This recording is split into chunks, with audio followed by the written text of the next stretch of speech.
Y este es el tema. Entonces tenemos un tema de Egipto, que fue la cuna de los hermanos musulmanes. ¿Por qué te comento esto? Porque la matriz ideológica del Hamás proviene de los hermanos musulmanes. Hamás, como organización, se crea en el año 1987. Emite su carta fundacional, llamada Carta de Alá, el 18 de agosto de 1988. Y ahí habla de barrer a todos los judíos y a todos los pueblos, como ya hicieron, y esto lo dice la Carta de Alá, anteriormente con otras naciones. Recordemos que, para más que recordar, hay que saber también que una parte de esta manera de ver el Islam, por lo menos algunos extremistas islámicos, dicen que en realidad la única religión verdadera es el Islam, por eso tratan a los judíos y a los cristianos, lo dicen esos escritos, y además lo repiten permanentemente las personas del Hamás, como cerdos y monos. Esto, así que me estás escuchando, lo podés chequear en las redes, podés ponerte en contacto absolutamente con esto, y te estoy hablando simplemente de lo que está escrito. Y porque lo que está escrito y la historia es lo que permite entender a dónde hemos llegado. Hemos llegado a esto, en consecuencia, no quiere tener de ninguna manera Egipto nuevamente la devolución de la Franja de Gaza. Israel se retira de la Franja de Gaza en el año 2005, ¿correcto?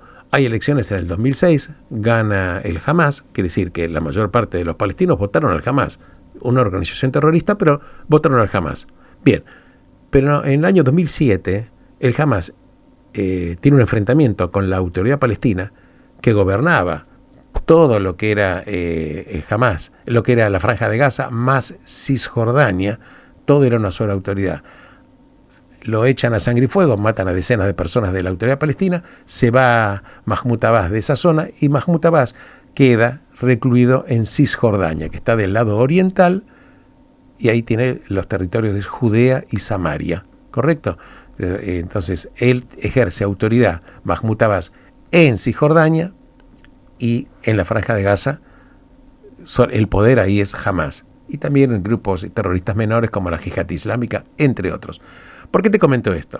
Te comento esto porque vamos a empezar a atar las solicitudes, por ejemplo, cuando los países dicen que hay que tener un Estado palestino. La pregunta es, si uno aplicara la Convención de Montevideo, ¿cuál es el territorio claramente definido? Porque la verdad que las negociaciones, si bien existieron en los acuerdos de Oslo en 1993, luego con los acontecimientos posteriormente, obviamente que todo el territorio de la Franja de Gaza le correspondería, por supuesto, a un futuro, eventualmente, lo que es el territorio palestino. Pero Cisjordania, que son los territorios de Judea y Samaria, está dividido en tres áreas: el área A, el área B y el área C. La mayor parte de los israelíes que están viviendo en Cisjordania todos viven en lo que se denomina el área C. Y en el área A y B viven básicamente los islámicos. Pero hay que, definitivamente, cualquier acuerdo, tiene que haber un acuerdo. Y cuando digo acuerdo, hablo de que tiene que haber un entendimiento entre dos partes. Entonces, cuando vos decís, voy a crear un Estado palestino, la pregunta es, ¿con qué fronteras? En segunda instancia, ¿quién es el gobierno? ¿El gobierno será la organización terrorista Hamás o el gobierno va a ser Mahmoud Abbas? No hay gobierno. Entonces, no hay gobierno. Entonces, y si las Naciones Unidas dijera, bueno, le van a dar el gobierno a Hamás, que es una organización terrorista, esto es prácticamente, absolutamente impensado. En consecuencia, cuando lo comento esto porque hay que hacer los análisis desapasionados para saber jurídicamente dónde estamos plantados. Entonces, no tenés un gobierno, no tenés un territorio definido, cual no es un ente que obviamente es recibido adecuadamente. Muchos países no tendrían, por supuesto, ningún tipo de relacionamiento con un futuro Estado palestino en el caso de que existiera, a no ser de que este Estado tuviera que aceptar una convivencia pacífica para ser miembro de las Naciones Unidas. O sea que todo esto que estamos viendo es un circo que trae, por supuesto, votos a los molinos de las personas adecuadas. Veamos el caso de España, precisamente. El caso de España, que está dirigido en este momento por Pedro Sánchez, que es del Partido Socialista. Entre el 6 y el 6 de junio, quiere decir que ya prontito, la semana próxima, en Europa va a haber elecciones para elegir a 720 parlamentarios del Parlamento Europeo. Los países europeos tienen una cantidad de escaños. A España le corresponden 65 escaños de los 720. Obviamente, Pedro Sánchez tiene una importante oposición, pero también es cierto que en toda Europa lo que se está viendo es un avance de las derechas o extremas derechas. Y el problema que tiene eventualmente Pedro Sánchez es que él quiere aglutinar a todo lo que es la progresía, que muchas veces este término se utiliza en forma inadecuada, porque la progresía, como la entienden algunos ignorantes, es volver a vivir en la época de las cavernas. Aglutinar la progresía para que eventualmente la votación logre la mayor cantidad de escaños en el Parlamento Europeo, porque en el caso de que vamos a suponer de que los opositores a Pedro Sánchez, hablo de Abascal, hablo de los países, Partido Popular, etcétera, llegaran a tener un triunfo arrollador, Pedro Sánchez se la va a ver de figurillas. Porque recordemos que Pedro Sánchez es el presidente de España, pero no sacó la mayor cantidad de votos, porque técnicamente él, para obtener los votos, obtener las alianzas adecuadas, ¿qué hizo? Le dio una amnistía a las personas que ya estaban condenadas por la justicia española por el delito de sedición, de secesión también. Me refiero concretamente a Cataluña. ¿Te acordás que el independentismo, que Cataluña se quería separar de España? Y a raíz de eso muchas empresas y bancos se fueron de Cataluña, se fueron al resto del territorio de España, porque sabían que si se declarara un problema no querían tener sanciones del gobierno central de España. ¿Correcto? En consecuencia, Pedro Sánchez, jugando la carta de la continuidad en el poder, y en aquel momento le dio la amnistía a las personas que estaban dirigiendo el proceso de secesión de España, y luego los amnistió con la contrapartida de que ellos, por supuesto, le den los votos en la coalición para seguir siendo presidente. En realidad, le dio la amnistía a las personas que estaban condenadas, y concretamente estoy hablando de los secesionistas de todo tipo. Entonces, Pedro Sánchez demostró, aparte de una profunda ignorancia, un desprecio por las normas de convivencia internacional, a punto tal de que pone en riesgo seriamente las relaciones entre España con Israel, de una manera absolutamente insólita. Y esto no da más que hay que ver y ponerse en contacto con los políticos españoles que militan en la oposición, que no pueden creer tamaña caballada que hizo Pedro Sánchez, pero la hizo. Por eso las cosas hay que entender en su justa medida. Respecto de otros países, bueno, Irlanda tiene una postura totalmente antisemita, anti-israelí. En Noruega también es un país que en un plano está totalmente avanzado, pero tiene una regresión enorme. Y la verdad hay que decirlo es que todo lo que es la progresía se mantiene con lo que se denomina la cultura woke, W-O-K-E, que en realidad es el woke, que quiere decir el pasado de despertar. Se llama hoy la cultura woke la suma de colectivos diferentes, izquierda, progresista, grupos LGTB o LBTG, etcétera, etcétera. Simplemente quiero decir de que estos que le dan cuando dicen Palestina será libre desde el río hasta el mar, will be free from the river to the sea, quiere decir desde el río hasta el mar. Muchos de ellos ni siquiera saben cuál es el río. Les quiero comentar que el río al cual se refieren es el Jordán, y el mar al cual se refieren es el Mediterráneo. Esto implicaría, si esto fuera así, que desaparecería el Estado de Israel. Entonces, la progresía izquierdista aboga por la eliminación de 10 millones de personas que viven en el Estado de Israel, 2 millones de los cuales son árabes, ciudadanos israelíes, la mayor parte islámicos. También habría que preguntarse, fíjate la contradicción, en la Franja de Gaza, que gobierna Hamás, hay 8 campamentos de refugiados. En realidad los palestinos tienen 59 campamentos de refugiados. Hay campamentos de refugiados en Franja de Gaza, en Cisjordania, en Líbano, en Siria, en total son 59. ¿Y por qué hay campamentos de refugiados donde están viviendo autoridades islámicas? Y bueno, lo que pasa es que ya no son tiendas de campaña, no son de tela, son edificios, pero bueno, con esto se alimenta todo un circuito financiero que viene de la UNRWA, la Organización de las Naciones Unidas para los Refugiados Palestinos. Después hay otra para los refugiados que son para todos los refugiados del resto del mundo, que es la ACNUR, pero para los refugiados palestinos hay una sola, que tiene más de 30.000 empleados y un presupuesto gigantesco, más de $1.000 millones por año, que obviamente se ha observado que incluso muchos países de Europa, cuando observaron que había terroristas que atacaron el 7 de octubre a Israel, eran empleados de la UNRWA, y muchos de ellos, aunque no atacaron físicamente, formaban parte de la estructura del Hamás. Por eso muchos países decidieron suspender la financiación, otros volvieron a financiarlo, pero estamos teniendo que acá hay una matriz de corrupción ideológica y financiera que ahí está totalmente podrido. Hay una persona que está preguntándome, y la pregunta concretamente dice: ¿cómo llegaron a ser tantos los campamentos de refugiados palestinos? ¿De dónde llegarían a refugiarse? Sabri, bueno, muchísimas gracias, Sabri, por la pregunta. Muy buena pregunta. La verdad que hay que entender de que cuando en el año 1947, concretamente el 29 de noviembre de 1947, las Naciones Unidas aprueban la resolución número 181 que crea todo ese territorio que se llamaba Palestina, con un nombre que no tiene que ver con los palestinos, pero lo llamaron Palestina porque en el siglo I Roma conquista lo que era el territorio del Reino de Israel y él le cambia el nombre a Israel por el nombre de Filistina, que luego castellanizado era Palestina, pero en realidad, ¿por qué le puso Filistina a toda esa zona? Los romanos, siglo I de la era común, porque los enemigos históricos de los judíos en aquel momento eran los filisteos.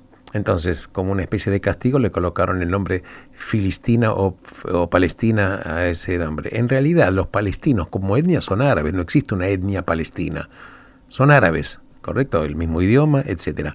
Lo concreto es que cuando se hace la partición de lo que ese territorio era Palestina, que era lo que quedó en ese momento, una parte de lo que era cuando en el año 1920 se derrumba el Imperio Otomano, que duró desde el siglo XV hasta 1920, cuando se crea la República de Turquía. Todo ese territorio se parte en dos. Una parte de las Naciones Unidas se lo asignan a Israel y otro para un país, para los árabes que estaban viviendo en esa zona, que era Palestina.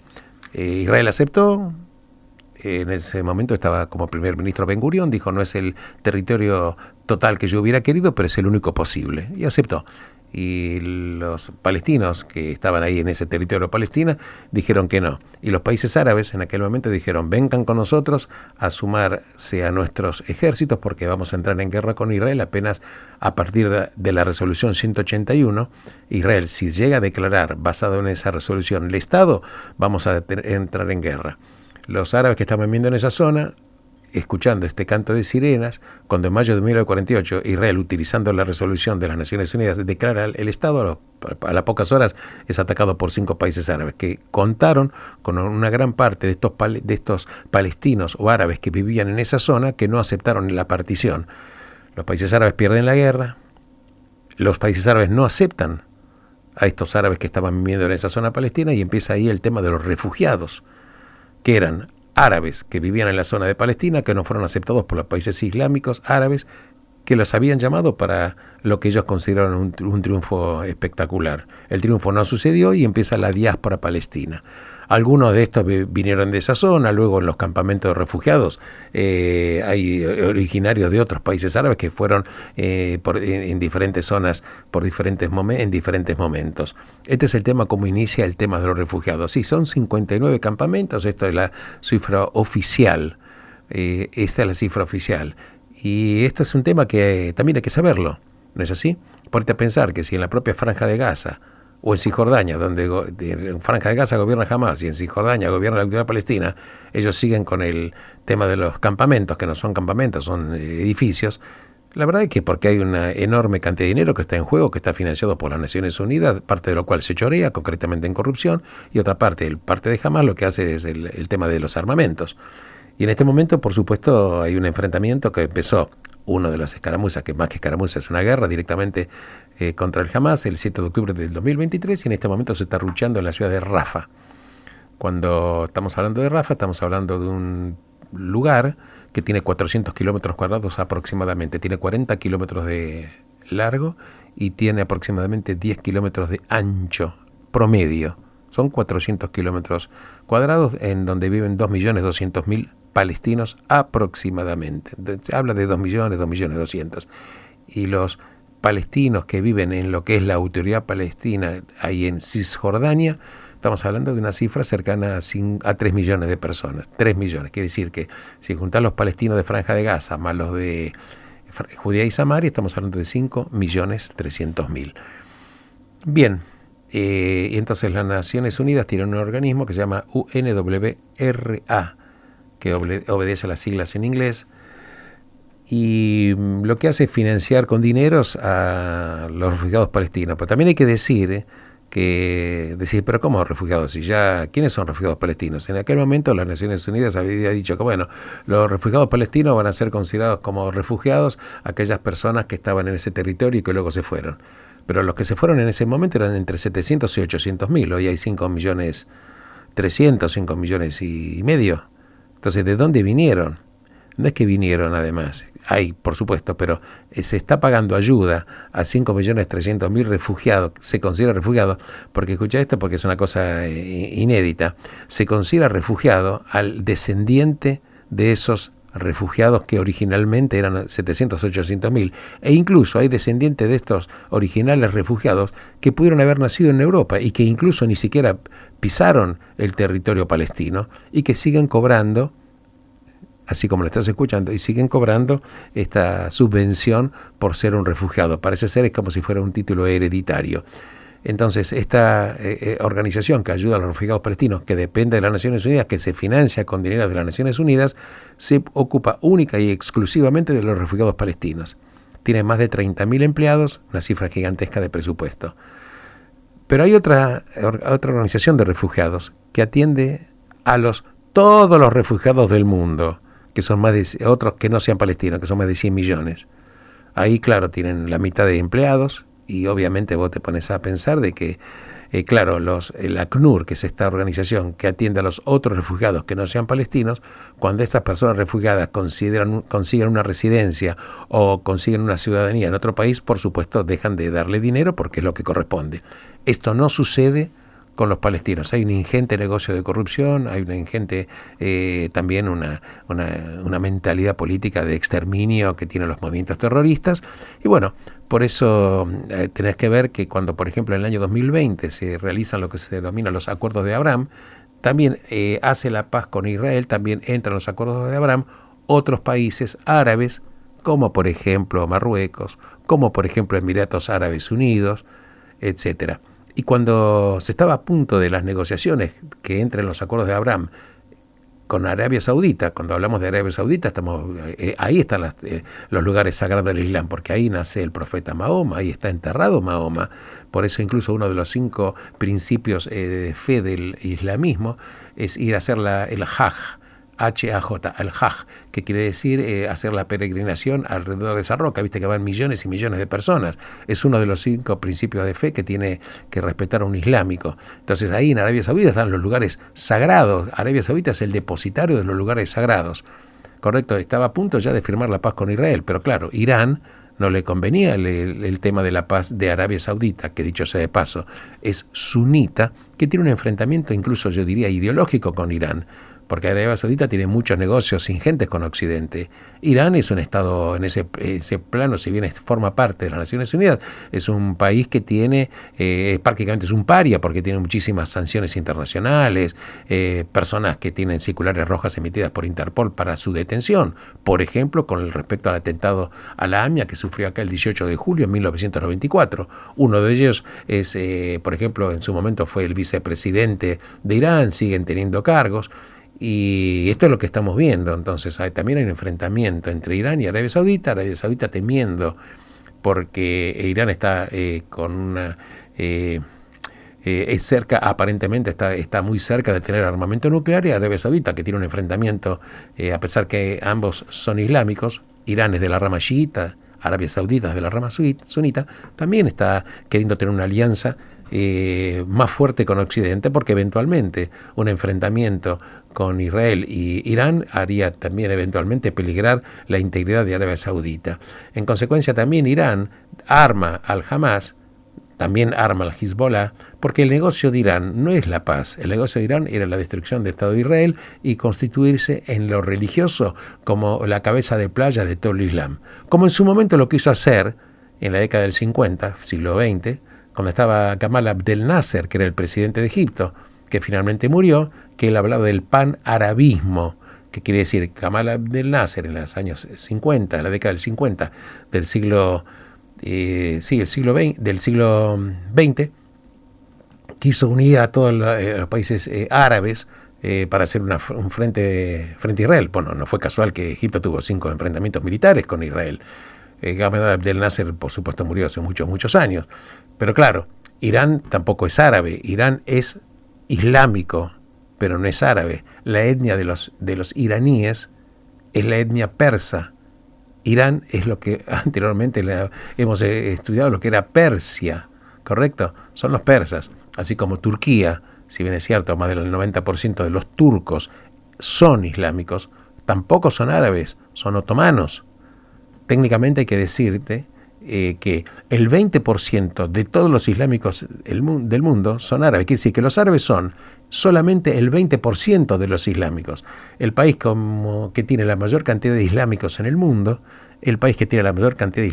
mundo, es Indonesia, que tampoco son árabes. En consecuencia, no hay que confundir una etnia con una religión. Bueno, si te interesa, vos sabés que yo tengo un canal de YouTube que precisamente se llama Rusco Lequier, que es mi apellido, con K las 2 veces. Ahí tenés 400 y pico de videos, más artículos. Bueno, también en Google podés acceder a los artículos que yo escribo para diferentes medios de todo el mundo. Así que, bueno, es lo que estamos teniendo. Y lo que estamos teniendo también es una información en la cual te quiero comentar que, viste, las limitaciones que le estaba poniendo el presidente norteamericano Joe Biden a Israel para que no haga el operativo militar en Rafah. Hoy, precisamente, Estados Unidos afirma que la operación militar de Israel en Rafah, no cruza las líneas rojas establecidas por Biden, con lo cual le dio luz verde, por supuesto, para hacer este operativo militar, que Israel, de acuerdo a las informaciones, lo está haciendo de manera quirúrgica.